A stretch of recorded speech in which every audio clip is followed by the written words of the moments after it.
Waalaikumsalam warahmatullahi wabarakatuh. Yang pertama, ya tentang pertanyaan ngobrol di masjid ketika mendengar azan. Apa hukumnya? Ya berarti kita perlu tahu apa hukum menjawab azan. Hukum menjawab azan itu apa? Apa? Sunnah atau wajib?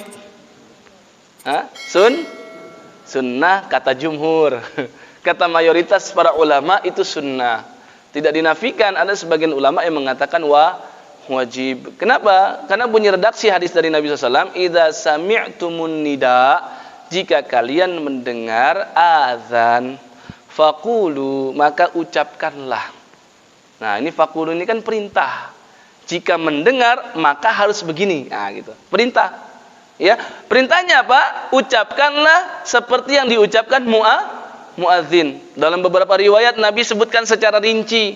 Muadzin mengucapkan Allahu Akbar, maka kita ucapkan Allahu Akbar. Ya, muadzin mengucapkan asyhadu alla ilaha illallah, kita mengucapkan asyhadu alla ilaha illallah. Sampai di hayya 'alas shalah dan hayya 'alal falah Nabi ajarkan lain, yaitu la haula wala quwwata illa billah. Ini secara asal kalau kita lihat hadisnya ini perintah, dan hukum asal dari perintah itu adalah wajib. Ya, ini pertama. Lalu dari mana mayoritas ulama kok berani-berani mengatakan sekedar sunnah, padahal bunyi hadisnya perintah. Bukan kebiasaan ulama itu melihat cuma dari satu hadis dan menyimpulkan hukum. Memahami hadis dan dalil-dalil yang lain itu harus komprehensif, jangan parsial. Lihat ada nggak dalil-dalil lain yang menunjukkan yang awalnya kelihatan wajib, jangan-jangan hanya sekedar sunnah. Nah ternyata kalau kita lihat di kitab-kitab hadis itu ada hadis miliknya Al-Imam Malik, namanya kitab Al-Muwatta. Ya, Imam Malik bin Anas ini meriwayatkan di dalam kitab beliau. Ya, kata beliau ada seorang tabi'in yang bernama Sa'labah. Sa'labah ini ceritanya ketika di hari Jumu'ah dulu di zamannya Sayyidina Umar ibn al-Khattab menjadi Amirul Mukminin, menjadi khalifahnya, pengganti daripada Sayyidina Abu Bakar. Ya, Umar karena dia khalifah maka dia memimpin salat dan dia yang paling berhak menjadi khatib Jumu'ah. Diceritakan oleh Sa'labah, ya, kanu dulu para sahabat Nabi, ya, itu ketika Umar masuk ke masjid mereka itu masih apa? Masih ngobrol. Kemudian Umar ketika itu ngapain? Ya, keluar dari ruangannya. Jadi ada ruangan khusus tuh buat imam, buat khatib. Di Masjid Nabawi juga begitu. Fa idza kharaj, kata Sa'labah, ketika si Umar keluar, wa jalasa 'alal minbar, kemudian mulai duduk di atas mimbar. Nah, ini kan mimbar. Ya, duduk di atas mimbar. Kemudian apa yang dilakukan muadzin? Muadzin pun wa adzanal muadzinun, ya. Muadzin mulai mengumandangkan azan.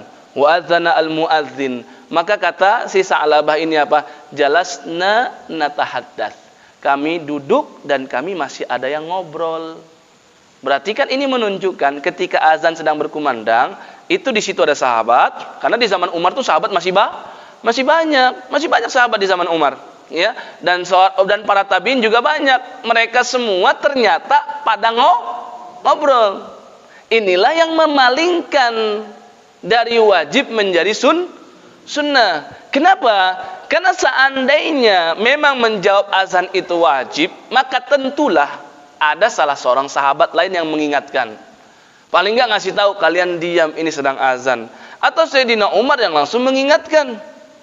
Karena ketika Nabi sudah nggak ada, kalau ada sikap dari seorang sahabat dan dibiarkan oleh sahabat yang lain, tandanya boleh, dan disitulah menjadi ijma, kesepakatan para ulama. Ya, kalau memang ini perbuatan salah, para sahabat itu adalah orang yang paling mengerti maksud Nabi ketika melakukan suatu perkara. Para sahabat adalah orang yang paling takut berbuat hal yang tidak dilakukan oleh Nabi SAW. Maka ketika di situ ada sahabat banyak dan membiarkan ada orang yang sedang ngobrol, tandanya menjawab azan itu tahapannya atau kadarnya bukan wajib, sekedar sunnah. Nah, kata Sa'labah lagi apa? Ketika azan sudah selesai, Umar mulai qoma, mulai berdiri, dan yakhtub, mulai khutbah. Di situ kata Sa'labah apa? Falam yatakallam minna ahadun. Baru di situ nggak ada lagi yang ngobrol di antara kita. Berarti di situ tandanya mendengarkan khotib itu wajib, nggak boleh ada yang ngobrol. Dari sini kita menjadi tahu menjawab azan itu kadar hukumnya sekedar sunnah. Yang ditanyakan apa hukumnya, kan begitu, ya kan? Tapi kalau ditanya adab, kira-kira beradab nggak nih? Lagi ada azan malah ngobrol. Misalkan ini ngobrol, ibu-ibu ngobrol, bapak-bapak di situ ngumpul juga ngobrol. Pantas nggak? Tidak pantas. Karena ini biar bagaimanapun adalah rumah Allah. Rumah Allah yang disebutkan di dalam surah An-Nur ayat 36. Fi buyutin adzinallahu an turfa'a wa yuzkara fiha ismuh yusabbihu lahu fiha bil ghuduwi wal asal. Fi buyutin. Cahaya-cahaya Allah itu berada di rumah-rumah. Yang apa? Adzinallahu an turfa'a. Di rumah-rumah yang Allah perintahkan untuk ditinggikan namanya, ya, wa yuzkaru fiha ismuh, dan disebut-sebut namanya di dalamnya. Yang dimaksud kita diperintahkan untuk menyebut nama Allah dan mengagungkan nama Allah di rumah mana? Di rumah Allah, yaitu jadi pada hakikatnya ini tempat di mana kita memuliakan asma Allah. Dan ketika azan, di situ kita sedang memuji Allah. Allahu Akbar, Allah Maha Besar. Kita malah ngobrol. Pantas gak? Gak pantas. Jadi kalau ditanya hukum, ya sekedar sunnah. Tapi secara adab tidak beradab. Adapun yang berikutnya hukumnya makmum sholat ketika imam sudah takbiratul ihram masih ngobrol juga. Ini lanjutan lagi berarti ya. Ini nggak puas juga ngobrolnya. Lagi azan masih ngobrol, lagi qomat masih ngobrol.